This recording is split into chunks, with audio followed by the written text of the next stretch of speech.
Estamos nos estúdios com o Joseval, a Vera Magalhães, o nosso professor Marco Antônio Villa, a Denise Campos de Toledo. A Jovem Pan começa hoje uma série de entrevistas com os pré-candidatos à presidência da República. 1 hora de entrevista, sempre entre as 9 e 10 horas da manhã, com a transmissão por imagens que você já conhece. Hoje estamos recebendo aqui o deputado Jair Bolsonaro do PSL. Deputado, bom dia, obrigado pela gentileza. Bom dia, eu espero poder contribuir com todos, com essa entrevista, com esse espaço que graciosamente você está nos ofertando. Deputado, hoje nos jornais trazem algumas declarações de Ciro Gomes. Ele afirmou ontem que o senhor tem soluções, palavras dele, toscas para o país, e ele pretende ir, ou quer ir com o senhor para o segundo turno. Será que ele tenta polarizar a eleição com o senhor? E como o senhor rebate essas declarações dele? O que eu vejo no Ciro Gomes, se ele não fala meu nome, ninguém sabe que ele participou daquele evento. Para ele querer ir para o segundo turno com alguém, ele tem que ter voto para tal.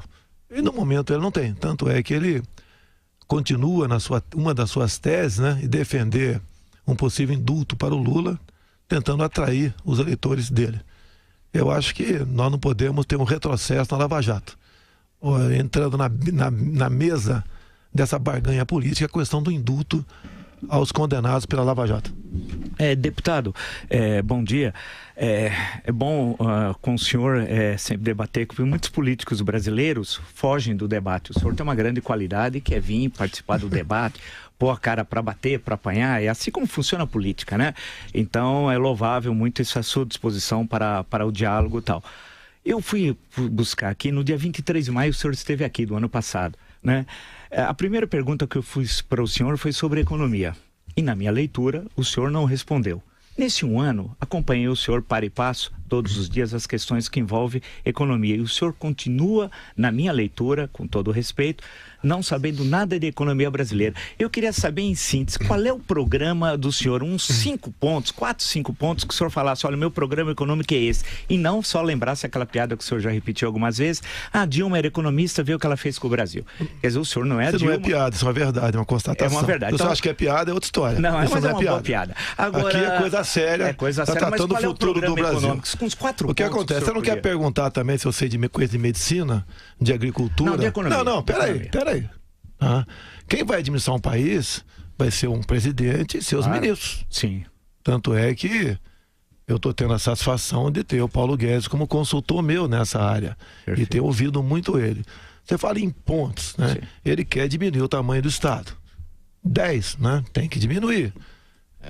Privatização, sim. Algumas coisas são estratégicas, eu tenho conversado com ele, dependemos do modelo. Nós não podemos simplesmente jogar para cima, e ele não quer isso também, o Paulo Guedes, jogar para cima que nós temos para abater em grande parte a nossa dívida interna. Sim, você tem que abater, mas mesmo assim, as projeções nossas, né? Mesmo você vendendo tudo no Brasil, você vai bater 20% da dívida interna, e o ano que vem vai bater 4 trilhões de reais. Então um ponto é esse. Eu tenho falado o outro ponto. Nós temos que, quem já não passou, acho que todo mundo já passou algum aperto financeiro na vida, né? Você se preocupa aqui, economizar, no caso privatizando, e o que você pode fazer é um extra. Você vai trabalhar na outra rádio, eu como militar, trabalho à noite, alguma coisa, mesmo sabendo que é ilegal, mas você tem que arranjar um recurso para aquilo, né? Você tem que fazer, digo para ele, tem que entrar mais dinheiro em caixa sem aumentar impostos. Qual seria a fórmula para isso? É desregulamentando, desburocratizando. Eu até falei ontem algo que a imprensa está dando uma certa repercussão, né? A questão trabalhista, você tem que ter uma lei beirando a informalidade, porque ela é muito amarrada no momento. A outra questão que eu tenho conversado com ele, nós temos que agregar valor que nós temos, não é simplesmente exportar, né? Você tem que exportar, sim, mas você puder agregar valor, bem-vindo. Como é que você consegue entrar dinheiro via, por exemplo, turismo? Você não faz turismo se não tiver infraestrutura e segurança. E o primeiro passo é ter segurança. Não temos segurança no Brasil. O que é agregar valor à exportação, por favor? Você, para em vez de exportar minério de ferro, vamos supor, eu falo até um absurdo aqui, né? Você, quem sabe, exporte aço, né? Eu sei disso, tá? Depende de energia para fazer o aço, uma série de coisas. E até se a economia nossa não está indo muito bem, tem um lado positivo, olha só, quem diria eu falando isso aí? Você não vai ter um blackout, porque vai faltar energia no Brasil. Eu lembro quando era garoto, tá? Meu pai ia engordar uns porcos pro Natal. O que ele fez primeiramente? Plantou abóbora. Aí 2 meses depois chegaram os porquinhos. O Brasil tem que fazer a mesma coisa. Você tem que pensar no futuro. O que é o futuro? Tem que ter energia, tem que ter uma série de coisas. Agora, quem vai tratar disso, Vila? Com todo respeito ao senhor, tá certo? Eu peço até desculpa se houve alguma coisa que exagerei naquela última entrevista nossa. Foi ótimo, foi a intenção não é aqui eu brigar contigo, com toda certeza tu não vai brigar comigo também não, tá? Então esses pontos, essas questões são as pessoas que estão comigo, que estão chegando de forma voluntária e graciosa, graças a Deus, né? Para ter um bom plano que seja viável. Até tenho dito que o meu plano talvez seja o pior de todos, porque vai estar calcado na verdade. Sobre isso, essa sua parceria com o economista Paulo Guedes, o ouvinte da rádio talvez não saiba, mas se trata de um dos economistas mais liberais do país, PhD por Chicago, que é uma escola liberal clássica dos Estados Unidos, e que tem uma ligação com o setor financeiro, setor bancário, setor financeiro, enfim, ele trabalhou para bancos, instituições financeiras até hoje. Queria saber, o senhor, no entanto, como deputado de muitos mandatos, tem uma trajetória parlamentar que é o oposto do que defende o Paulo Guedes. O senhor sempre votou a favor de corporações, contra privatizações, contra a abertura do setor de óleo e gás, contra a abertura do setor de telecomunicações. O senhor disse que o Fernando Henrique merecia ser fuzilado porque propôs uma privatização. Eu queria saber, entre a sua prática parlamentar, e portanto aqui não é achismo de imprensa, não é nada, é algo que está consignado, o jeito como o senhor votou durante a sua vida toda. E o que propõe o Paulo Guedes, não vai uma distância enorme para que se acredite que o senhor realmente vai propor um programa liberal na economia? Primeiro falta uma atualização tua no tocante à questão de óleo e gás. Exatamente o contrário, até com uma visão que todos nós evoluímos, né? Que talvez daqui uns 20 anos... Eu estou falando lá atrás, no governo Fernando Henrique. Até eu votei contra, por exemplo, o Plano Real. Sim. Por quê? Porque isso foi em 94, né? Aquele espaço, janeiro e fevereiro de 94, 2 meses, né? Quando começou o 1º de março, começou a nascer o RV, a média do cálculo do salário dos servidores, do executivo, legislativo, judiciário, passou a ser diferente. Nós do executivo, nós do exército, eu queria que fosse usada a mesma média, para chegar o valor atualizado, uma correção um pouco maior. Como não tive aceitação, eu votei contra. Tá certo agora? Era uma pauta setorial contra um plano que era conjuntural para o Brasil inteiro, o Plano Real, né? Eu era Foi uma visão bem eleito basicamente com voto de militares. Eu estava defendendo os militares das Forças Armadas. Né? Tanto é que hoje em dia, o reflexo vem até hoje. O pior salário do executivo é o nosso. Então tem essa questão. Com essa privatização, sim, a gente evolui, tá certo? E muita coisa, independente do Paulo Guedes até, nós já evoluímos, como disse para você, a questão do óleo e gás. Então nós o atualizamos e tenho consciência que temos que nos aproximar muito das ideias do Paulo Guedes, não 100%, mas quem sabe 95%, 96% das ideias dele, para a gente conseguir sonhar e o Brasil sair desse estado de coisa que nós nos encontramos no momento. Agora, deputado, desculpe, José, que em relação à economia, o senhor falou que o Paulo Guedes, que seria coordenador, que daria as linhas gerais para o programa de governo. Agora, é preciso considerar que nós estamos num momento muito delicado da economia brasileira, em que eu acho que a pauta econômica seria das mais relevantes. Então, é importante que haja um programa prévio de governo a ser apresentado para a sociedade, para que se possa avaliar com uma segurança maior qual o tipo de perfil de quem vai ser eleito. Porque o Brasil não pode brincar com essa questão de ajuste das contas públicas. O senhor falou em relação às considerações da área trabalhista. Haveria alguma revisão de reforma trabalhista, dos direitos dos trabalhadores, a própria condição da privatização, o que entraria na privatização? Se o senhor considera, por exemplo, privatização dos bancos públicos, de Petrobras, de Eletrobras, que já está na pauta do governo. Então, eu acho que por mais que haja necessidade de se ter uma equipe econômica confiável e que saiba o que tem que fazer, tem que ter a postura do candidato, que é quem vai mandar, porque se discordar, manda o ministro embora e pronto. Denise, os programas de governo, como regra, são peças de ficção. Paga-se milhões por esses planos. Então, mas o senhor não pode apresentar um que não seja uma peça de ficção? Eu tenho falado que o meu será o pior deles. Não o pior por ser o pior, mas que será se aproximar, que será realista. Essa que é a ideia. Então, mas quais os pontos?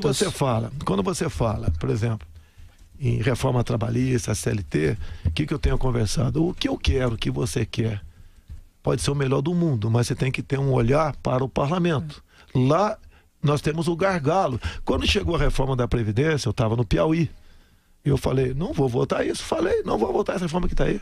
Tá? Até porque começava com, por exemplo, policial militar, 65 anos. A expectativa de vida no Rio está em torno de 50 anos para essa categoria. Tá?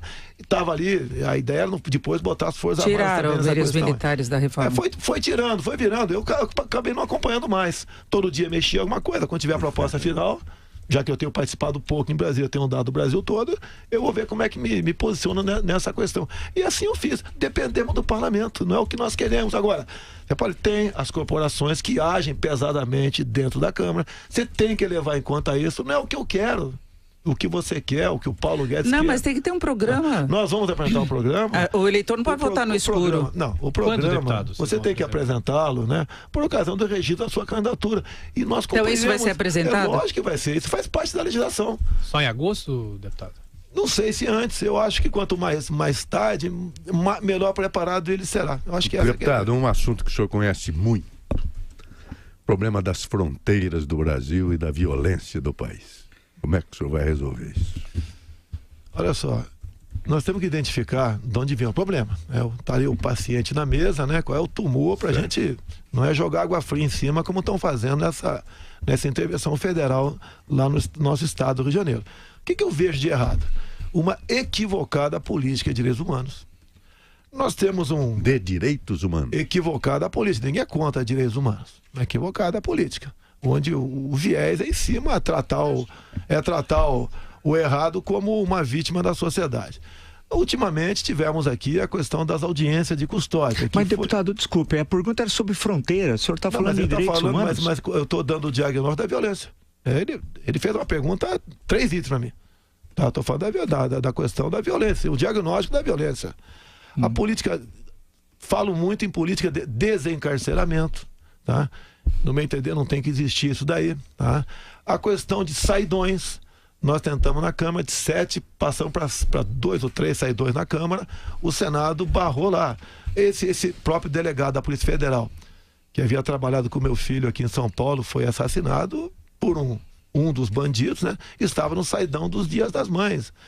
E você, né, tem que realmente tirar o marginal da sociedade. Você tem que dar uma retaguarda jurídica para o policial. Você pode ver, essa menina, essa senhora que matou esse marginal na escola, né? Eu acho que ela até deu sorte porque não é eleitoral. Mas, deputado, e as fronteiras, deputado? Vou te falar, chega lá, calma, Vila. Mas o senhor está falando de um outro problema. Ele perguntou sobre as fronteiras. Quando você fizer, eu te respondo. Não, mas acho que o ouvinte... Quer que eu pare aqui? Não, por favor. Eu quero saber das fronteiras. Eu estou respondendo a ele, até mais velho do que nós. Vamos respeitar. Sim, mas o senhor não falou das fronteiras. Eu vou falar da fronteira. Ok. Nós temos um projeto Cisfron do Exército, vou te falar lá. Legal, okay? seria bom. Ok? Então, me perdi aqui, tá? Tá falando da moça, da senhora. Da senhora. A exemplo do que aconteceu, que está acontecendo ainda com o cunhado da Ana Hickman, que tudo indica que vai enfrentar o tribunal de júri, essa senhora tem que ser condecorada e não processada. Temos que mexer na legislação. Ela deu 3 tiros. Pelo Código Penal, mais de 2 é excesso. Ela pode ser condenada por excesso. Bem, então tem que dar uma retaguarda jurídica. Deputado, inclusive... aí é minha área, Código Penal não define quantidade de tiros para definir o excesso, viu, deputado? Eu posso até estar equivocado, tudo bem, mas o que eu tenho de prática, é excesso. Dá mais de 2 tiros. A legítima defesa fala no excesso. Tá. Inclusive, olha só, então olha, já que eu estou entendendo o assunto, por favor. O caso da Ana Hickman, a acusação do MP não, excesso de legítima defesa. Por que excesso? Porque deu mais de 2 tiros e foi na cabeça. Exatamente. Então chama-se... Inventa-se no Brasil muita coisa. Excesso de legítima defesa. Então, em parte, pelo menos eu tenho razão aqui, mas não quero vir aqui para questionar. Sim. O senhor tem mais conhecimento, com toda certeza, não sou advogado. Isso, vamos falar da fronteira. Fronteira. Nós temos aproximadamente 17 mil quilômetros, fronteira seca. O México, com os Estados Unidos, tem em torno de 3.500, mais ou menos isso. Não consegue, com toda a sua tecnologia, selar a fronteira. Você pode ver, há poucos dias, poucas semanas, a senhora governadora de Roraima falou em fechar a fronteira com a Venezuela. Um primeiro momento, vamos supor até que ela conseguisse uma autorização para isso, que seria a União que faria isso aí, não ela. A fronteira seca ali vazaria, continuaria entrando gente aqui no Brasil, não daria certo. A fronteira, o problema é nosso. Armas, munições, drogas e um espaço enorme como esse daí. Quando a senhora Dilma Rousseff esteve em Quito em dezembro de 2014, uma das medidas que ela tomou junto à Unasul foi simplesmente, né, permitir o livre tráfego aéreo na região. Tudo é dificultado para você combater isso. Tem uma portaria de 2010 do Ministério da Justiça que não se aplica, se aplica às forças nacionais. Proibido, entre outras coisas, se um veículo furar uma barreira, atirar, tá? Proíbe você abordar alguém suspeito com a arma apontada para ele. Tem uma série de proibições. Proíbe tiro de advertência. Eu sei que é uma portaria apenas, mas o policial, o agente de segurança, o integrante das Forças Armadas em operações na fronteira, cada vez mais está inibido para cumprir a sua missão. Qualquer medida que ele tome tocante contrária a isso, ele sofre retaliações. Tá? Agora, é quase impossível. O sistema de fronteira nosso, informatizado, etc., vai diminuir, no meu entender. Sim.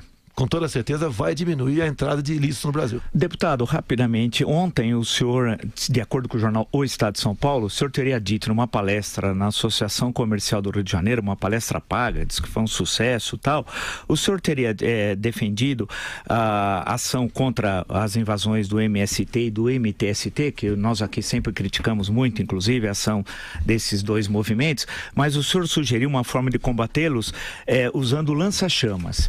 Como é que é isso? Como é que vai ser isso? Por favor, explica para nós. A própria Associação Comercial já disponibilizou a palestra. Sim. Não existe isso. O senhor não disse pegaram o lança-chama numa ponta lá, quando fala em educação, que eu gosto de usar figura de linguagem, né? E questão de MST. E outra coisa, Vila.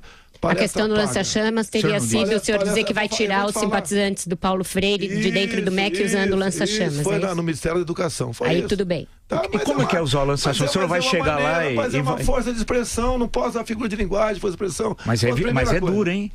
Primeira coisa, Vila. Palestra paga. Tá? Foi um almoço. Sim. Que eu não tive participação de nada, não ganhei um centavo por isso aí. Claro. Tá? Inclusive, ninguém foi obrigado a comparecer, não. Quem quis comparecer, e quem quis comparecer não pagar almoço, eu não sei como é que se entendeu lá. Eu não ganhei nada tocante a isso. Mas como é o lança-chamas no MEC, então? Como é que é essa? Por favor, só para o senhor nos explicar. O senhor usou só como papel aceita tudo. Você sabe disso, então, né? o senhor não disse... Papel aceita tudo. Sim, claro. Vou chegar lá. Vamos falar do MST. Ok. Para mim, não há diferença em invadir uma fazenda ou um apartamento. Na propriedade privada é sagrada. Ok. Concordamos. Tá? Concordamos. Então, estamos começando. Quem sabe sai daqui um clima bem bacana. Não, aqui. Mas é sempre agradável. A questão de lança-chama, você pode ver. O PT ficou 13 anos no governo. Você vê as provas do PISA, né? O que acontece? A qualidade da educação nossa caiu. E eles dobraram recursos.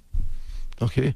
E basicamente a filosofia que impera lá é a do Paulo Freire. É isso que eu falei. Temos que tirar essa influência do Paulo Freire Educação e falei lança-chamas. Qual o problema? Qual o problema? Lança-chamas é uma arma de guerra. Deputado, é uma arma de guerra. Não, a expressão... Deputado, o senhor é um candidato à presidência. Qualquer expressão que o senhor usar daqui por diante é uma expressão de um candidato à presidência. A não ser que o senhor diga que está falando entre aspas, etc. Deputado, mas não, de verdade. Quantas vezes eu falar que vão passar o trator em cima? Você quer passar o trator em cima de alguém? No Congresso, a coisa que mais se fala, vamos tratorar. Mas como é que vai ser o lança-chamas? Explica, só para... A lança-chamas, metaforicamente, como é que vai ser concretamente? Ou uma ministra, sim, tá ok? Que busque a mudança via parlamento, o currículo escolar. Mas o PT já saiu do poder, deputado. O seu discurso todo, como um todo, é muito focado numa contraposição com o PT. Acontece que o governo Michel Temer já tirou o PT do poder. A gente já vive uma era pós-PT. Me parece que o senhor ainda está polarizando com o Lula, sendo que ele está preso. O que o senhor tem para propor? Muita coisa. Muitas instituições estão aparelhadas. Tá? Tem gente lá dentro que tem essa filosofia. Mas o MEC estava com o DEM até agora. O DEM agora tomou uma providência com essa ideologia de gênero. Agora. Depois de ter mais de um ano lá dentro. Agora. Porque tem eleições pela frente. Que tem que agradar aqui a bancada evangélica. Setores são contra a ideologia de gênero. Agora chegou na fase da maquiagem. Tá? Quando muitas vezes a gente vai pra rua, eu arrumo minha gravata, né? Escova os dentes melhor, bota um perfuminho, você bota uma maquiagem, né? Botei. Tá certo? Deputado, a gente tem que ir pro intervalo, mas comparando com o senhor na visita de um ano atrás com o professor Vila, o senhor tá meio na linha Bolsonaro, paz e amor ou não? Cada vez mais apaixonado pelo Vila. Agora são 9h20, estamos recebendo o Jair Bolsonaro aqui nos estúdios do Jornal da Manhã, na nossa abertura da série de entrevistas com os candidatos. Um rápido intervalo, voltamos já, você continua na nossa transmissão, som e imagem aqui na Jovem Pan. Até já. Que tal passar as férias de julho com toda a família no resort mais exclusivo do Brasil? O Transamérica Comandatuba tem mais de 80 opções de esportes e lazer, 21 quilômetros de praia, voo direto para o aeroporto da ilha, programação rock and roll, com Camp Rock for Kids e o melhor, agora é all inclusive. Comprando o seu pacote com a To Go Travel, você tem cortesia de hospedagem de 2 crianças e os 10 primeiros que comprarem ainda ganham 10% de desconto nas diárias. Mas corra, essa promoção é por tempo limitado. Ligue 4003-3216 ou acesse www.togotravel.com.br e consulte condições. Transamérica Comandatuba All Inclusive é com a To Go Travel. Fala pessoal, a Bradesco Seguros está trazendo uma grande oportunidade para você em comemoração ao Dia do Seguro, comemorado em maio. Tô falando da Quinzena do Seguro, que traz ofertas até o dia 27 de maio. Um exemplo é o cartão de crédito Bradesco Seguros, com a primeira anuidade grátis para titular e adicional. Você não pode perder essa, né? Fale com o seu corretor, vá a uma agência Bradesco ou acesse nosso site para conhecer todas as ofertas. Bradesco Seguros, com você sempre. A Gocil oferece soluções completas de segurança e serviços para a sua empresa. A Gocil alia soluções tecnológicas, profissionais altamente especializados com um modelo de gestão operacional desenhado especificamente para o seu segmento e rotina da sua empresa. Nós somos a Gocil, dedicada à prestação de serviços com inovação e excelência operacional. Acesse o nosso site e conheça mais. gocil.com.br. O brasileiro é tão apaixonado por futebol que aonde você vai tem um campo. Se não tem, inventam. Porque o futebol é raça, união, superação, saúde. E no campo da saúde, quem está em todo o país é a Neoquímica, que leva remédios de qualidade a todas as famílias do Brasil. Neoquímica, o remédio da família brasileira. Venha saborear o melhor da culinária francesa no Fredi. Experimente nosso almoço executivo, R$ 99,00. Entrada, prato principal e sobremesa. Você vai ver como o ambiente sofisticado, a qualidade no atendimento e a dedicação no preparo fazem toda a diferença. Fredi, ícone da gastronomia francesa. Rua Pedroso Alvarenga, 1170, no Itaim Bibi. Reservas pelo telefone 3167-0977. 3167-0977. Acho que ainda não passou, né? 9h23, a Jovem Pan está entrevistando o candidato do PSL, Jair Bolsonaro, abrindo a nossa série de entrevistas nessa última hora do Jornal da Manhã. E, bom, depois da declaração no bloco anterior, o professor Vila começa esse bloco. Deixa eu perguntar uma questão para o senhor. É a seguinte, quando eu ouço o senhor falar, Foi da declaração que você ia perguntar sobre os gays. Não, eu acompanho muito todas as questões do senhor, o dia a dia por obrigação de ofício aqui na Jovem Pan, conjuntura política e tal, e muitas das declarações que o senhor faz, me parece que é base muito no improviso e no voluntarismo, que não há uma coisa concreta e o senhor vai falando conforme a questão aparece e tal. Um exemplo concreto, ontem é atribuída ao senhor, então eu digo atribuída porque não sei se é verdadeiro ou não, o senhor teria dito também na Ação Comercial do Rio de Janeiro, de acordo com o jornal O Globo, que o senhor extinguiria o Ministério do Meio Ambiente. Então o senhor parece aquele sujeito que joga o bebê com a água suja do banho fora. Quer dizer, uma coisa é os excessos eventuais do Ministério do Meio Ambiente, outra coisa é a extinção. O senhor defende efetivamente a extinção do Ministério do Meio Ambiente? Fusão. Há uma diferença muito grande. Fusão. Com a agricultura? Fusão, sim, com a agricultura. Se eu não me engano, o Canadá tem isso, eu não me engano. O que eu vejo em Brasília... Olha, Vila, com todo respeito a você. Sim. Eu estou em Brasília, eu conheço, eu vejo as coisas cara a cara, diferente de você que às vezes vê pela mídia aqui, por jornais, né, outros órgãos de informações ali. Tá? Sempre há um conflito. Você pode ver, questão ambiental. Se você for para o campo, como eu tenho ido junto ao agronegócio, à agricultura familiar, eles têm um terror em receber um fiscal do IBAMA, do ICMBio. Eles vão lá e a multagem corre solta. Okay? Tem um pavor no tocante a isso daí. Agora, você tem que botar, não é deixar de fiscalizar. Você tem que fazer com que o produtor rural tenha até o prazer de receber um fiscal. E num primeiro momento, oriente como deve ser a multa de trânsito. E no segundo momento, se não chegou a um acordo... daí vão para a multa, sem problema nenhum. Então tem esse problema. O homem do campo está cheio de problema. São invasões, tá? É a emenda Constitucional 81, que vale a pena discutir um dia, quem sabe vale a pena até um dia discutir esse assunto aqui, que ela relativizou a propriedade privada no campo e na cidade. Tá ok? O campo tem problema também, vai para o transporte, para escoar produtos. Está sendo votado agora, discutido uma questão sobre agrotóxico. Então as informações que a gente tem reais, né? Outros países desenvolvidos usam muito mais do que nós. Então há uma demonização no tocante a muita coisa no campo. Isso pode definir, por exemplo, porque eu não sei, o Álvaro Dias, ninguém dos pré-candidatos tem voto lá dentro. Então eles não levam pancada no tocante, daí eu levo o tempo todo, ele tem que decidir muita coisa. Se bem que estou faltando muita quinta-feira em Brasília. O senhor está faltando e recebendo salário sem trabalhar, deputado? Todo mundo. Não, quando você falta as sessões... Mas está sendo descontado todas as faltas do senhor ou o senhor recebe por um trabalho que não faz? A falta nossa é pela votação. Se não tem sessão quinta-feira e você está nos Estados Unidos, você vai receber seu salário. Há quanto tempo o senhor não vai lá? Espera aí. O prezado Marco Antônio Vila, vamos com calma aí, pô. Sim. Vamos calma aí. Eu tenho meus furos, tá? E você, se tivesse... Então o senhor reconhece que está recebendo sem trabalhar? Não, estou reconhecendo. Eu poderia trazer meus contra-cheques aqui, estão sendo descontados religiosamente. Então todas as faltas estão sendo descontadas? Eu não entro com... Inclusive, você pode ver, antes nessa pré-campanha minha, eu era também, de vez em quando tinha faltas, né? E eu comecei a ver, mas como é que tem tanta falta essa? Porque eu não justificava. Outros que justificavam não tinham falta. E a Folha de São Paulo, no final do ano, fazia um release ali, eu era um dos mais faltosos, lá do Rio de Janeiro, por exemplo. Mas é que eu não justificava, porque eu não tenho cara de pau de justificar a falta para receber salário. Voltando a questões que envolvem aí os principais desafios da presidência da República, e sem dúvida uma das principais delas é a reforma da Previdência. O senhor tem dito que vai fazer uma reforma, mas que ela é diferente da do Michel Temer. Eu queria saber se o senhor vai mexer nos privilégios do setor público, que é um setor ao qual o senhor é muito ligado, e se o senhor vai incluir os militares, as filhas de militares e tudo mais na sua proposta de reforma da Previdência. Começar do final, filha de militar, desde 2000 foi colocado um ponto final nisso. Se bem que em 60, Vila, nós tínhamos o nosso pecúlio lá. Nós cuidávamos da nossa previdência, no caso a pensão militar. E uma vez nós cuidando, daria para quem bem entendesse. Bem, o governo na época resolveu pegar essa grana e honrar o pagamento das nossas pensões. Então a pensão da filha do militar, sim, isso foi corrigido em 2000.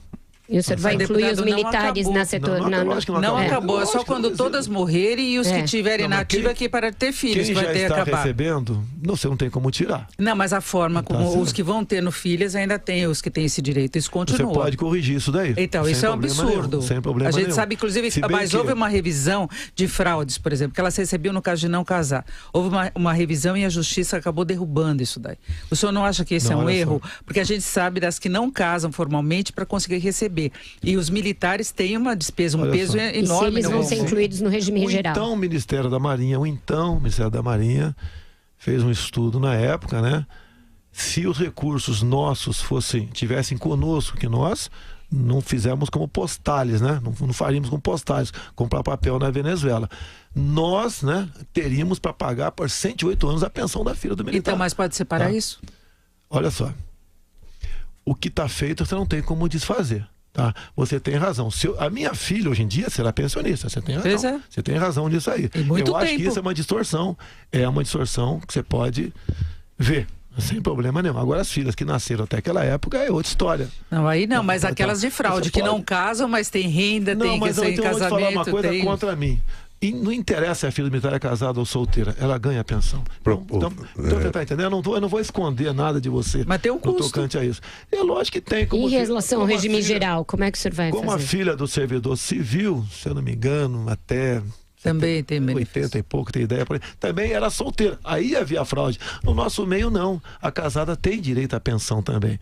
A última reforma, inclusive, ela deu uma certa restringida pelo número de pensões. Você poderia acumular mais de uma. Agora, se não me engano... E por que a reforma atual não foi aprovada? Mas em relação aos servidores em geral, deputado? Tem o lobby, tem um filtro chamado Câmara e Senado, tá ok? É como disse para você, começa botando o policial militar com 65 anos, não dá certo isso aí. Eu acho que o fuzil tem que ser uma arma e não uma bengala. Então, o que eu tenho falado? O que eu tenho falado na reforma da Previdência? Você tem que começar por partes, tá? Vamos começar com a pública. Vamos acabar com a fábrica de Marajá. Onde é que tem fábrica de Marajá? Eu vou falar que eu conheço, Câmara Municipal do Rio de Janeiro, que eu fui vereador lá. Você tá ganhando 10 mil por mês e tem um cargo com comissão de 10 mil. 8 anos depois você incorpora 10. Mais 8 anos você incorpora mais 10. Vamos, pelo momento, acabar com as incorporações. Até porque o nosso querido prefeito Eduardo Paes, quando deixou a prefeitura, ele estendeu esse direito de acumular aos servidores do Executivo. Não são todos, não sei o percentual, 1, 2, 3% que ganha, que pode ter cargo em comissão, talvez 5%. Mas é uma fábrica de marajás, de gente que vai ter um super salário. Para ficar nesse tema, o que o senhor acha do salário mínimo brasileiro? É pouco para quem recebe, muito para quem paga. É isso mesmo? Quando o salário mínimo nós decidimos em Brasília, os parlamentares, era comum, Vila, você ter romaria de prefeito pedindo, pelo amor de Deus, não acolha aquela emenda que está aumentando R$1, porque meu município ali já está no teto. É comum. Então o salário mínimo é um negócio. Se você quiser aumentar o salário mínimo, isso não vai fazer parte da... Você tem que aumentar o salário mínimo de acordo com a inflação. Agora você não pode deixar o aposentado para trás também. Cada vez mais você afunilando, daqui a pouco está todo mundo ganhando um salário mínimo. Essas coisas são complexas. Tá ok? E como resolver isso aí? Pelo amor de Deus, me ajude a resolver isso aí. Claro, então, eu não, o senhor que vai ser presidente que vai ter de resolver. Eu só e a sua equipe, caso seja eleito. Porque o senhor fez uma breve referência ao Rio. Vamos pegar o Rio de Janeiro e a intervenção lá no Rio. O senhor teria dito, eu sempre não teria dito, porque o senhor esclarece disse, não disse, lá no Rio de Janeiro ontem, que a sua intervenção seria, caso o senhor fosse presidente, teria sido diferente, não seria como o governo fez. Seria uma intervenção, não sei se de mais de curta duração, tal. Não. Falei que faltou planejamento. Você pegar o vídeo, né, não é você vai resolver em 3 semanas como isso, saiu. Apareceu. Não então o senhor não você disse vê um vídeo que não é esse daí. Sim. Se eu tivesse me equivocado, eu me desculparia aqui agora. Perfeito, não me equivoquei. Estou pedindo para o senhor esclarecer. Vila, olha só. O comandante militar do Leste ficou sabendo na quinta-feira de carnaval ali, depois da quarta-feira de cinza, do caso. Ele estava de férias, inclusive. A equipe do Temer, que foi o Temer, foi o Moreira Franco e foi o Raul Jungmann. Mas decidiram na terça, quarta-feira de carnaval ali, não foram pular carnaval, né? Resolveram simplesmente jogar para a plateia. Não houve qualquer planejamento no tocante a isso. Nenhum, zero planejamento. O senhor é contra ou a favor? Mas o senhor votou a favor, né? Eu sou contra a intervenção feita sem planejamento. Mas o senhor votou a favor no Congresso? Votei favorável, sim. Até porque você está botando vidas em risco, não só do outro lado, como do lado de cá também. Quer ver uma coisa, Vila? Sim. Você deve ter algum amigo que prestou serviço militar obrigatório, com toda certeza. Todo mundo tem aqui. Eu fui dispensado por excesso de contingente. Na minha época, foi em 73. Hoje em dia, quase todos que servem são voluntários. Você pode imaginar um garoto de 20 anos de idade, vibrando, torce aí pro Corinthians, pro Flamengo, tem sua namorada, tá? Vai pra praia. Ele está agora, ou de madrugada, nessa intervenção lá no Rio de Janeiro. E, de repente, ele recebe uma sarevada de tiros. Reage. Vamos supor que haja um ricochete, ter essa da arma dele, matar o inocente. Okay. Vamos lá. Você acha justo pegar esse garoto, submeter uma auditoria militar, vai ser condenado de 12 a 30 anos de cadeia? Quem é o responsável por isso, Vila? Tá certo? Então você não pode... O senhor não poderia ter apresentado uma emenda nesse sentido, deputado, quando a proposta chegou na votação? Eu não perco tempo com coisa que você não vai... mas é uma questão propositiva. Deputado, se o senhor acha que isso é um problema conceitual. Eu dei um projeto de lei em Brasília falando do excludente de licitude para o militar em operação. Se eleito, o senhor mantém a intervenção? O senhor manteria a intervenção ou faria com o novo planejamento? Que falou que eu não... Essa que está aí, não. Eu jogaria a responsabilidade também, repartiria a responsabilidade com o parlamento. O senhor faria uma nova intervenção, então, no Rio? Você pode fazer. Tem estados no Brasil que, proporcionalmente falando, são mais violentos que o Rio de Janeiro. O senhor faria em outros estados a intervenção? Você não tem efetivo para isso tudo. Olha só, o policial, com o excludente de licitude em operação, ele dá conta do recado. O policial, ele tem muito mais medo do capa preta do que do bandido. Então não deu para entender, deputado. O senhor vai levantar essa e decretar uma outra, e aí só no Rio e não em outros estados? Vai expandir para outros estados? Atender, mas tem que dar uma retaguarda para o pessoal trabalhar. Não pode, após a operação, o policial ia responder para um tribunal, uma auditoria militar. Agora, isso não pode acontecer. Deputado, o senhor falou da dificuldade de aprovação de uma emenda, que o senhor pudesse tratar desse assunto, que é uma área que o senhor entende mais. Como presidente, se for eleito, como é que o senhor vai vencer as dificuldades que se tem de articulação no país, com o excesso de partidos que nós temos, com a velha história do toma lá da cá? O senhor, como parlamentar, deve saber exatamente como funciona o tipo de negociação no miúdo, no varejo que se tem de fazer, troca de cargos, como virar toda essa situação? Olha só, na Nova República, o Dirceu está na segunda cadeia. Na primeira foi em função do quê? Dinheiro vivo para comprar voto. Certo, Vila? Sim. Dinheiro Vila, mensalão. Tá falando mensalão. Mensalão. Tá. Nesse segundo tempo, o tal do Petrolão. Tem muita gente respondendo o processo, não sei se tem alguém preso por causa disso já. É aquela questão da propina legal. A empresa, em vez de dar por fora para você, a empresa dá para o teu partido te repassa, e o objetivo é o quê? Comprar voto. O senhor nunca recebeu dinheiro dessa forma? Através do seu partido? Nem o delator falou nada até agora, né? Mas lembra que nós conversamos aqui a história daquele dinheiro que o senhor recebeu, viu? Isso. Aí o senhor passou o partido e o partido devolveu para o senhor? Não, eu falo da JBS para você, eu falo. Sim. E o terceiro tempo agora, comprar voto. Quando um presidente negocia, dá para partido tal ministério, também está comprando voto. Concorda, Vila? Também está comprando voto. E eu acho que essa prática não pode continuar. Porque aí, o que eu sinto, o que eu vejo, né, que eu constato dentro da Câmara, é a origem da ineficiência do Estado e corrupção.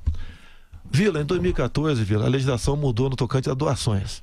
Você não podia, o empresário não podia doar, você tinha que doar para o partido. E o partido, ao repassar para o candidato, ele diria de onde estava vindo aquele dinheiro.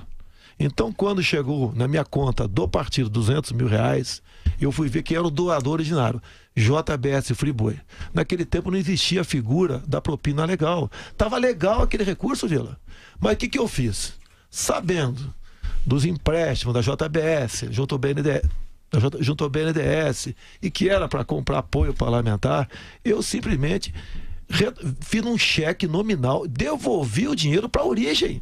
Eu não fui para a JBS. Que era o partido. Era o partido. E pedi do partido o fundo partidário, que é outra receita.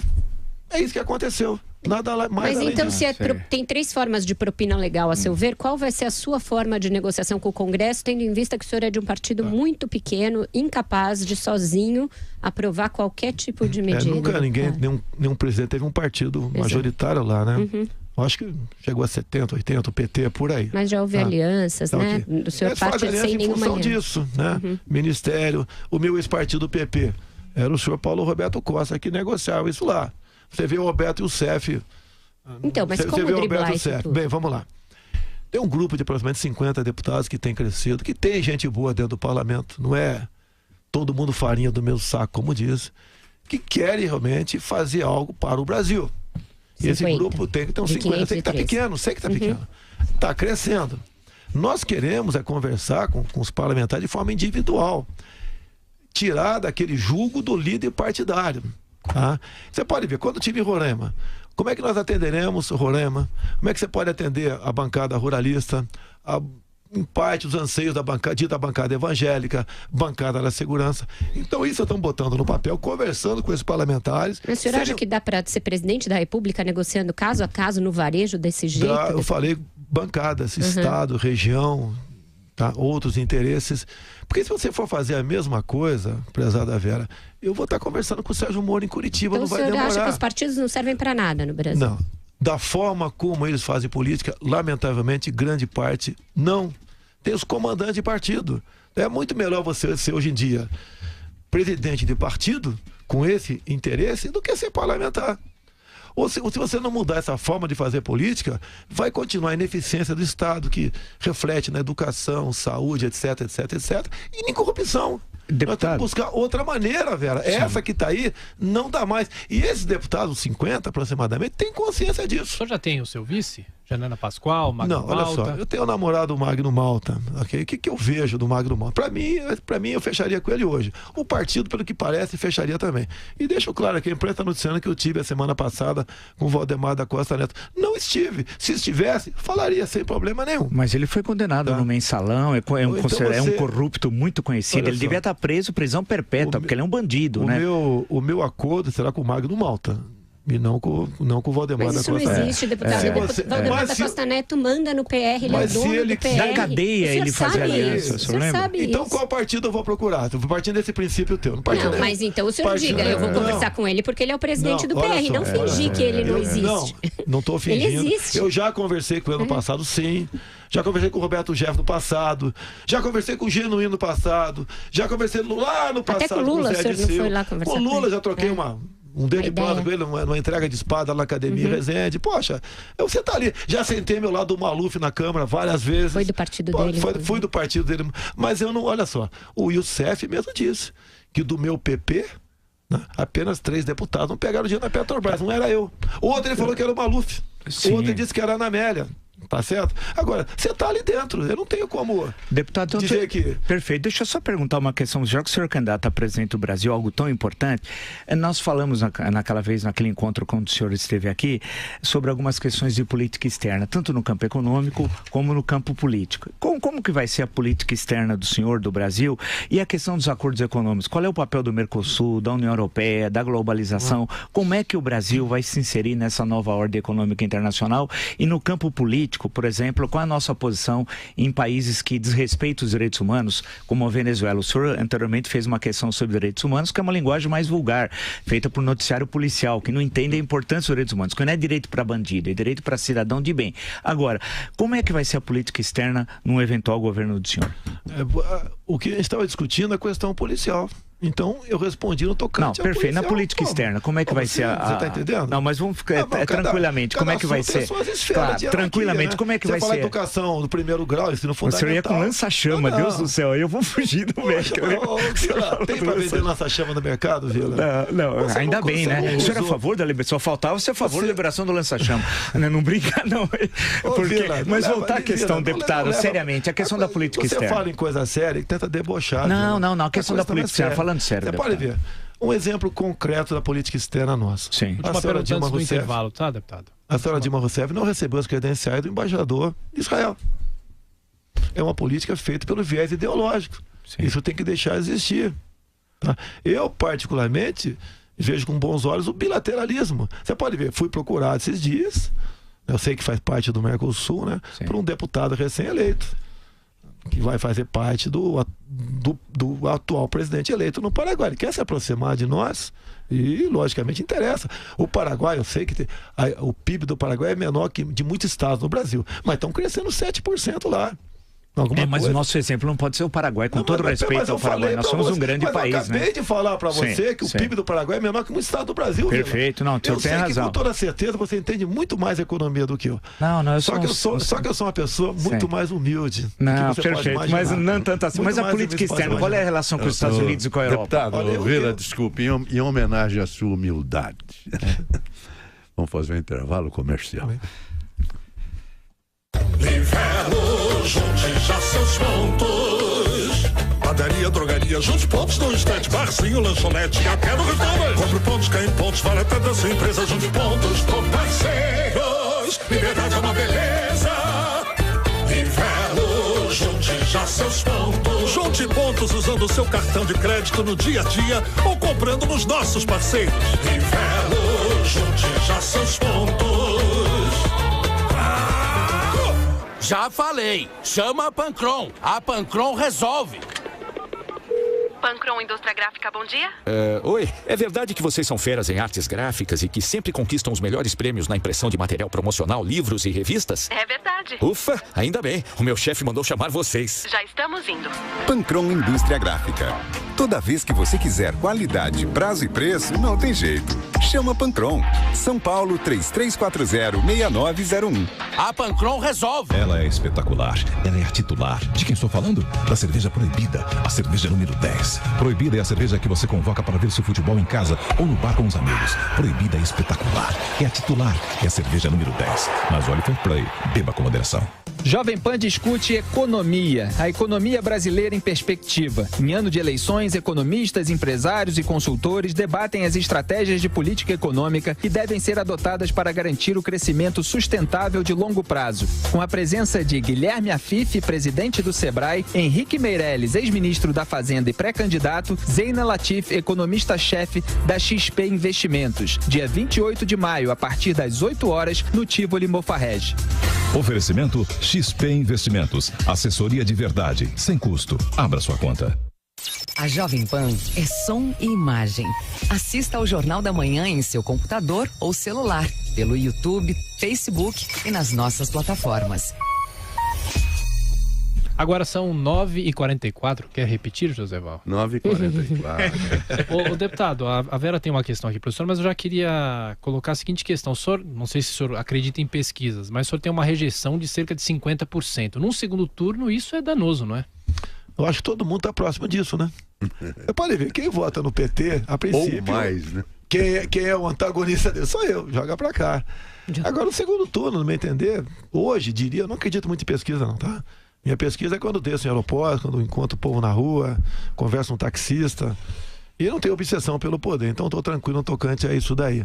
Mas hoje em dia seria eu, quem está em segundo é a Marina, tá? Que está junto com o Ciro também. Vai depender de que o PT, no meu entender, resolver dar uma forcinha, tá? E vai continuar essa polarização. E acredito, entre eu e mais um, Vila, eu acho que o voto está decidido na cabeça da maioria das pessoas de imediato. Você acha que o senhor vai com quem, então, para o segundo turno? Marina ou Ciro, não sei, para mim tanto faz. Pegando uma carona no que a Vera disse, e aqui em São Paulo, o senhor apoia quem para governador? Bom, o quadro não está definido ainda. Tem o Dória, que falou que acabou de falar nos Estados Unidos que seria um desastre, né? Eu nunca ataquei o Dória. Paulo Scaff. Eu sou simpático, vou falar que sou simpático. O Scaff, não conversei com ele sobre isso. Pode ser até que ele não queira me apoio, então eu sou simpático. Márcio França. O Márcio França vem do sistema atual. Tá? O senhor não vai apoiar ninguém, então prefere se manter à distância? Eu estou tão fraquinho nessa questão de base eleitoral. Não, né? Aqui em São Paulo, o senhor não vai ter, não vai apoiar. Desses candidatos que estão aí, eu sou simpático ao Scaff, isso que eu posso dizer. Deputado, o senhor enfrenta aí 2 denúncias no Supremo. Uma daquele caso da deputada Maria do Rosário e outra mais recente em que a Procuradora-Geral da República, Raquel Dodge, denunciou por acusação de racismo. Racismo é uma cesta de denúncia. Ok. O senhor, nos 2 casos, tentou que as denúncias fossem rejeitadas com base no seu direito parlamentar à livre opinião e nos 2 casos isso não foi acatado. Agora que o Supremo decidiu que crimes comuns devem ser julgados em outras instâncias e, portanto, tirados do Supremo, o senhor pode mudar a sua estratégia para tentar que os processos desçam para a primeira instância? Quem trata a estratégia é o meu advogado, por coincidência, que me ajuda, está aqui do meu lado aqui agora. Tá? Essa é a estratégia. Tá? Eu não é apenas imunidade parlamentar por quaisquer palavras, opiniões e vozes.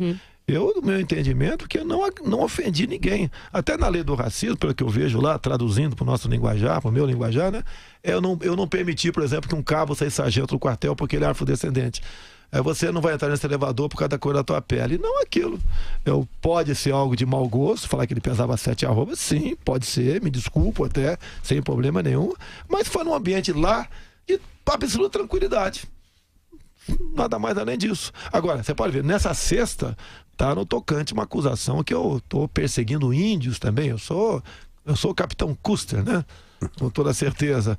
Porque eu tenho falado que hoje em dia... General, ele era general. Mas eu sou capitão, General, era um general. Você tá coçando o tempo todo. E morreu em Little Big Horn. Tô achando que isso é amor, não. Eu quero, se você me permite, quando acabar o programa, dar um abraço. Claro. Mas o senhor acredita que essas denúncias vão adiante, que elas podem ser um impeditivo para sua candidatura, Vera, por exemplo? Não, impeditivo não, até porque não dá tempo, né? A não ser que haja uma catástrofe, haja algo anormal no Supremo Tribunal Federal. Agora, isso prejudica, eu tenho que explicar como... Por exemplo, poderia estar discutindo outra coisa contigo agora, estou discutindo isso. O que eu falei com a questão de índio? Depender de mim, não teremos mais 1 centímetro quadrado para índio.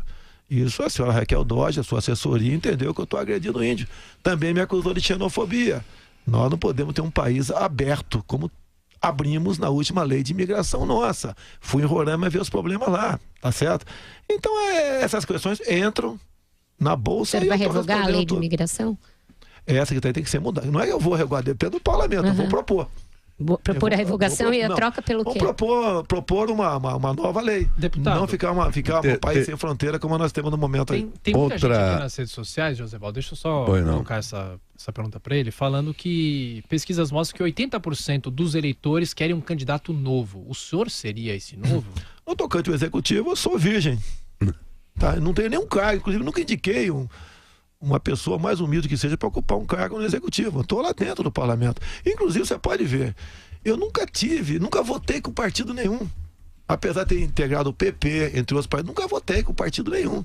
Tanto é que eu estou fora dessas maracutaias que tem por aí. Porque o que um parlamentar tem para negociar dentro do Congresso? É o seu voto.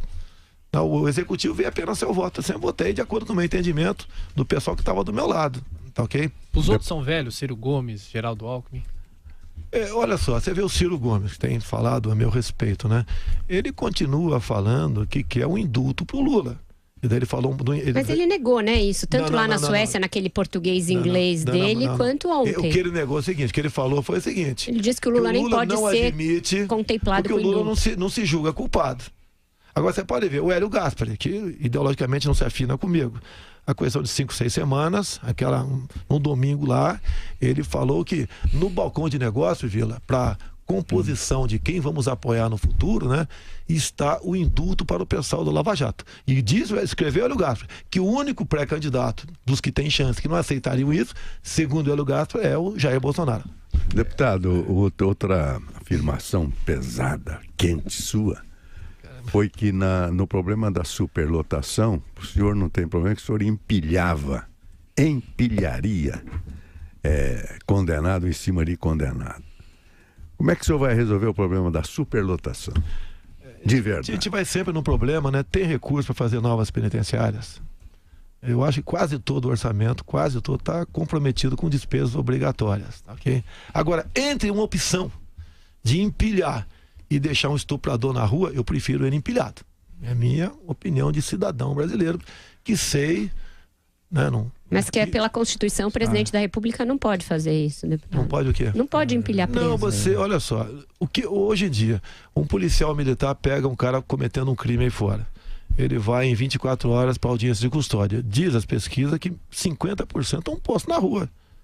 Isso, você pode ver, os saidões mesmo, a maneira, sei que é um alívio temporário, mas tem que deixar de existir. Mas aí, deputado, o que eu presumo que a Vera esteja querendo dizer é o seguinte, os estados é que têm a responsabilidade pela segurança pública, pelos seus presídios e tal. Evidentemente que o governo federal tem alguns presídios federais e tal. E seria uma mudança na legislação, não dependeria, portanto, do presidente da República, mas sim do Congresso Nacional, que teria de alterar a legislação que os estados aplicam. Então, o que me dá a entender muitas vezes quando o senhor fala, me desculpe dizer para ser muito sincero, é que é um desconhecimento sobre as atribuições do Executivo Federal. A impressão que dá que o senhor fala assim com indignação justa, correta, e eu mostro às pessoas que o apoio com sinceridade. O senhor tem hoje, lidera as pesquisas eleitorais, falei isso aqui várias vezes, as pessoas identificam no senhor uma possibilidade de mudança, mas o que chama a atenção, eu estou sendo muito sincero, é que o senhor parece um cidadão comum e não um candidato a presidente da República de uma das maiores economias do mundo, né? Então, atribuições que muitas vezes são dos estados, o senhor acha que é do Executivo Federal. O que o senhor acha que é do senhor é do Congresso. Então, o senhor sequer sabe as atribuições. Vila, em nenhum momento eu falei que vou fazer isso, fazer aquilo. Eu acho que 90% mais ou menos de ação de qualquer presidente passa pelo parlamento. Eu me indigno, eu continuo sendo cidadão, Vila. Eu continuo sendo de carne e osso. Tá? Se eu morrer aqui agora, eu vou cheirar tão mal quanto o cara que não tem nada e morreu no dia de ontem. E tem uma frase até mais pesada, para deixar claro aqui. Eu prefiro a cadeia cheia de vagabundo que o cemitério cheio de inocentes.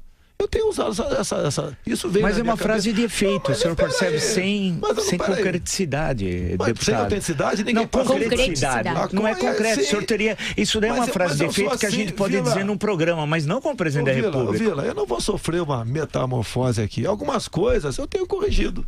Outras não deu para corrigir. O senhor corrige o que o senhor disse sobre o Chaves? Sobre o ditador Chaves, o senhor disse que era uma esperança para a América Latina e gostaria que essa filosofia, expressão do senhor, chegasse ao Brasil. O senhor corrige isso? Faltou você botar o ano disso aí, Vila. 1999. Obrigado, Vila. Agora sim, a imprensa bota isso, não bota o ano. E você... momentaneamente com lápis. O senhor perguntou, não. O senhor perguntou, já disse, já bate pronto. Você com lápis sem maldade, você esqueceu o número. Sem nenhuma maldade. Na época, o Chaves, tá, elogiava os Estados Unidos, criticava Fidel Castro, a Venezuela tinha seus problemas, né? E passou a ser uma esperança, como o Lula foi uma esperança para nós aqui. Foi para o senhor em 2002? Não. Olha, entre ele e o Serra, eu ficava meio na... O senhor votou no Lula? Pra cima. Sim. O senhor votou no Lula em 2002, tá. Em 2006, o senhor poderia revelar, por favor? Se não quiser, não tem problema. Não. Nenhum momento mais o PT. Sim. Eu confesso que, apesar de uma certa experiência minha, eu acreditei. Eu conversava com o Genuíno. Tá? Eles fizeram lá a CPI do fim do mundo. Eu assinei a CPI do fim do mundo. Eles tinham uma proposta maravilhosa. Tinham. Tá? E eu acreditei na lei, que eles iam respeitar a lei da anistia, não respeitam, querem o tempo todo mexer nela. Mas CPI do fim do mundo foi uma outra coisa, deputado, desculpe corrigi-lo, foi aquela CPI que apelidada de fim do mundo pelo Franklin Martins, né? E foi a CPI dos bingos, isso foi a posteriori. Aqui, posso ter me equivocado, mas todas as CPIs naquele tempo, quase todas as CPIs propostas que era pelo PT, quem tá no governo dificilmente propõe CPI, né? Eu assinei e era a favor. Pode ser que tenha me equivocado, sim, tá ok? Acontece. Tá, mas juntos, até o pessoal disse que eu votava com o PT. Eu digo contra o PT que votava comigo. Deputado, o senhor tem feito campanha muito baseado nas redes sociais e é um sucesso inconteste nesse campo. O senhor tem seguidores que são orgânicos, que são reais, não são robôs. Isso responde em grande parte pelo apoio que o senhor tem obtido. Quando a campanha começar oficialmente, no entanto, vai começar o horário eleitoral de rádio e TV, que acredita-se que ainda vai ter um peso no Brasil. E os outros partidos com alianças maiores que a sua, mais tempo de TV, tendem a suplantá-lo nesse campo. Qual vai ser a sua estratégia para manter essa exposição que o senhor tem hoje, quando a campanha efetivamente começar? E se as redes vão ser suficientes para manter isso? Sozinho, nós temos metade do tempo do Enéas. Meu nome não vai dar falar Bolsonaro, tá ok? Mas o que acontece? Grande. Olha só, Vera, eu não tenho obsessão pelo poder. Você já imaginou, Vera? Olha pra mim, Vera. Eu tô olhando. Você imaginou você sentar na cadeira presidencial, Vera? Não, nunca tive essa Mas pelo amor de Deus, deputado. você não tem que soltar fogo. Você tem que pedir, meu Deus, o que eu fiz pra estar aqui? Se candidatou, fez promessas, fez mas o senhor quer. Mas o senhor quer. Sim. O senhor fez bastante coisa para estar lá, se estiver. O senhor está na campanha. Meu prezado Joséval, é uma brincadeira, né? Eu costumo dizer que quem já passou dos 60 já está com o prazo de validade vencido, já está no lucro. É uma brincadeira que eu faço. E eu pretendo deixar uma história para o Brasil, se essa for a vontade da população brasileira. O senhor tem medo de ser presidente da República? O receio? Quem não tem receio, pelo amor de Deus, Vila? Tenho receio, sim. O senhor acha que não vai cumprir as promessas eleitorais? Porque vai ter promessas. O senhor tem medo de sofrer um processo de impeachment por ter essa dificuldade de maioria no parlamento, como o Collor e a Dilma? Soldado que for à guerra, ter medo de levar tiro, um covarde. Não, por uma questão específica, não estou falando em termos gerais. Porque o senhor não teria uma maioria no parlamento como a Dilma e o Collor, os dois presidentes que sofreram impeachment tinham essa mesma circunstância. Tenho certeza de uma coisa, não sofreriam impeachment por corrupção. Pode ter certeza disso. Okay? E por ambição, talvez venha a ser, se isso fosse. Porque eu estou lendo aqui na internet, eu gostaria que o senhor respondesse, que está na internet aqui, que é a sua passagem pelo Exército. O senhor teve problemas, respondeu a processo. Tem aqui uma afirmação de que o senhor é dono de excessiva ambição em realidade. Não, mas tem mais. Tem mais. Tem o seu comandante, como é que é? O Carlos Alfredo Pellegrino, isso aí. Falou que o senhor fala com falta de lógica, racionalidade e equilíbrio na apresentação dos seus argumentos. E dono de uma Qual a data disso aí? Não está na internet, 1983, deve ser 83. Mas é passado, o senhor estava na ativa. Por que ele escreveu? Para terminar, deputado, estamos chegando ao final. Por que ele escreveu isso daí? O meu pai garimpou por muito tempo. Primeiro que eu não fui expulso do Exército, eu continuo capitão da reserva remunerado do Exército, ok? Proporcional. E eu compareci a um garimpo ao comando desse coronel em férias. Peguei mais 5 militares, vão para um garimpo na cidade de Saúde, na Bahia, Nova Serra Pelada. Eu já garimpei na minha vida no Vale do Ribeira. Eu sempre tinha um jogo de peneira, pedras e bateia, ouro, e fui para lá. E quando voltei, se faz um conceito reservado, e esse foi um conceito reservado, porque eu fui num garimpo, o comandante falou que eu tenho excessiva ambição por recurso, por dinheiro. Inclusive, quando eu respondi outro processo na frente, perguntaram para mim, tá? Se eu achei ouro no garimpo. Eu falei, se eu tivesse achado ouro, eu não estaria aqui. É muito simples o negócio. Coisa da vida. Ser garimpeiro, inclusive, dá um programa aqui, né? O garimpeiro tem que ser tratado como cidadão no Brasil também. Deputado Jair Bolsonaro, vamos agradecer a sua presença. O senhor não gostou muito das perguntas, mas como eu vi uma grande publicidade a seu respeito, eu vou usar aqui. É melhor Jair se acostumar. Então, o senhor é um homem público, é melhor Jair se acostumando. Obrigado. E antes das considerações do senhor, só amanhã eu queria lembrar, teremos nesse mesmo espaço, das 9 às 10, o candidato do PSOL, Guilherme Boulos. Muito obrigado, deputado, pela sua presença. A Jovem Pan, como o senhor acaba de ver, continuará no seu trabalho de prestação de serviço e com a oportunidade de apresentar os nossos candidatos a presidente da República à sociedade brasileira. Peço a Deus que nos ilumine a todos para que possamos todos, né, tomar uma boa decisão em outubro e escolher o melhor para o nosso Brasil.